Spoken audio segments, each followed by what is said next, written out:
Recently, it was announced that Anthony Joshua will take on MMA superstar Francis Ngannou in a massive crossover fight in Riyadh on March 8th. This fight promises fireworks, but this is not just another boxing match for Anthony Joshua. He has to beat Ngannou at any cost. Otherwise, his legacy will take a massive dent and his career might be over. According to renowned boxing presenter Frank Warren, to Anthony Joshua. Let's break down the key details about Joshua versus Ngannou and the other big bouts that could take place later this year. When the fight between Joshua and Ngannou was first announced, it sent shockwaves through both the boxing and MMA worlds. Ngannou has looked nearly unstoppable in MMA, knockout after knockout with his nuclear power punches. But how will his skills translate in the boxing ring? Joshua and his team are confident, but they know Ngannou presents a clear danger, unlike anything Joshua has faced before. At 6'4" and over 260 pounds of sheer muscle, Ngannou is an absolute physical specimen. He will have a significant size and strength advantage over Joshua, which is something Joshua has never dealt with before. Ngannou also possesses scary one-punch knockout power in both hands. It could be lights out. However, Joshua and his team point out that despite Ngannou's physical gifts, he still only has basic boxing skills. Against Tyson Fury last year, Ngannou showed he was a quick learner, but still looked raw and unpolished with his footwork and defense. Joshua, on the other hand, is one of the most skilled heavyweights in boxing history. That being said, Ngannou did dominate Fury on multiple occasions, regardless of the difference in boxing experience and skills. Fury barely managed to beat the MMA fighter turned boxer Moen. Also, we believe that Ngannou might have learned a lot from that fight and is going to implement his enhanced boxing skill set with his raw power and aggression in his fight against Anthony Joshua. While Ngannou has the power to end the fight at any moment, Joshua should have the superior boxing IQ and experience needed to avoid those bombs and outpoint Ngannou. With an impeccable record, brilliant boxing skill set, and great experience, many boxing fans and analysts believe that Joshua has what it takes to get the win against Ngannou. But the fight would be far from easy, and Ngannou poses a serious danger to Joshua's legacy. It will be fascinating to see how this dynamic plays out when these two Goliaths square off in Riyadh. Apart from the Joshua versus Ngannou matchup, which looks absolutely stellar, there are other exciting matches on the card as well. Recent undisputed champion Alexander Usyk takes on former longtime champ Tyson Fury in a highly anticipated rematch. The winner could potentially face the Joshua versus Ngannou victor later this year to crown an undisputed king of the heavyweights.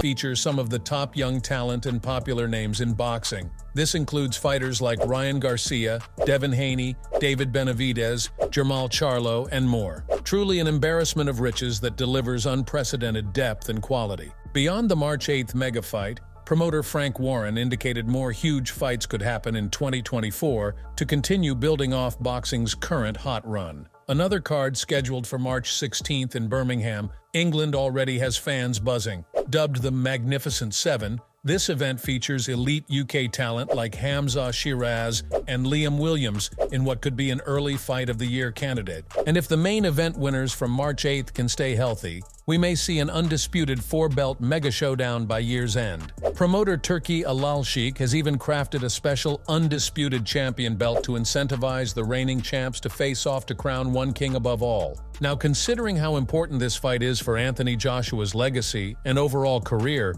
he can't be complacent at all. Despite being an MMA pro, Ngannou has rapidly proved himself to be a highly capable and dangerous boxer to face. This is why Anthony has partnered and strengthened his bond with his new trainer, Ben Davison. As a matter of fact, he recently praised his new trainer, Ben Davison, after an explosive knockout victory. Joshua credits Davison with bringing back his aggressive, violent fighting style by focusing on his natural strengths. This is a massive development because, as you all know, Joshua has struggled the last few years trying to find the right trainer to mesh with. After splitting with longtime coach Rob McCracken, here's what Joshua had to say. It looks as though they're going to part ways, doesn't it? You know, when you look from the outside looking in. I mean, I haven't had really in-depth conversations with Rob about it, but it looks as though they're going to part ways. They've had a great run, haven't they? You know.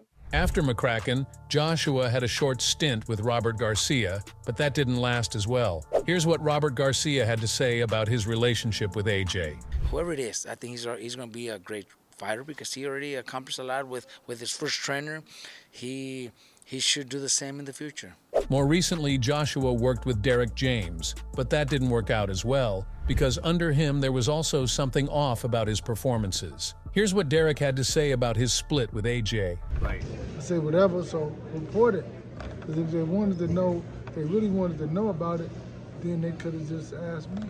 Enter Ben Davison. After just one fight together, Davison has Joshua looking like a destroyer again. So what's Davison doing differently? Well, according to Joshua himself, it's about not trying to overly change his style. You see, Joshua believes past trainers tried tweaking too many small things about his approach. Small changes here and there to movement, pace, and technique confused Joshua and made him less aggressive. Here's how AJ broke it down in a recent interview. I went to a stage where I was trying to change my style. A bit of back foot boxing, box behind the jab more, stick and move, not be as explosive, control the pace more. But that's just not my natural body type and skill set. I'm a big explosive dude who can crack. Davison immediately recognized this when he linked up with Joshua. He saw AJ trying to fight too cerebral and outside his comfort zone. So Davison simplified things and focused on maximizing Joshua's gifts, namely his hulking 6'6", 240-plus pound frame, thudding power in both hands, and killer instinct when he has an opponent hurt. The kind of explosive attributes that made him a unified world champion in the first place. So rather than overhaul technique, Davison sharpened the basics, had AJ apply smart pressure, cut off the ring, and unload devastating combinations. No fancy game plans, just destroy or be destroyed aggression from Joshua. The results speak for themselves. Against Otto Wallin last month, a focused and confident Joshua wiped Wallin out within 5 rounds. AJ was a seek and destroy monster, showing no mercy with a ruthless finishing ability. He finally had that frightening back-to-basics violence that made him the heavyweight boogeyman earlier in his career. Davison deserves major credit for tapping into Joshua's most dangerous qualities while eliminating self-doubt and confusion. For the first time in years, Joshua looks totally comfortable letting his hands go with bad intentions. And that spells very bad news for the rest of the division, especially with huge names like Francis Ngannou and Tyson Fury on the horizon. Speaking of which, now that he's regained his form, Joshua is aiming straight for the top dogs again thanks to Davison's guidance. They'll team up again for Joshua's March 8th showdown with Ngannou in one of the biggest fights ever between a boxer and MMA fighter. If Joshua can channel the destructive game plan Davison laid out for him against Wallin, I believe he KOs Ngannou within 6 rounds. Ngannou has that one-punch, lights-out power, but AJ's versatility, experience, and speed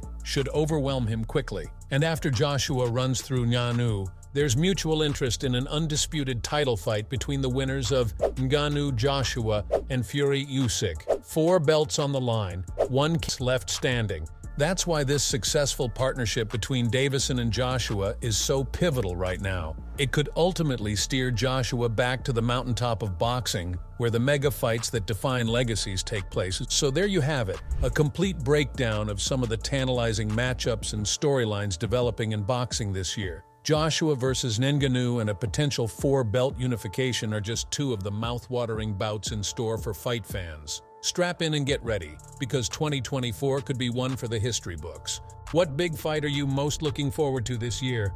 Let me know in the comments, and don't forget to like and subscribe to stay updated on the latest boxing news and highlights. See you next time.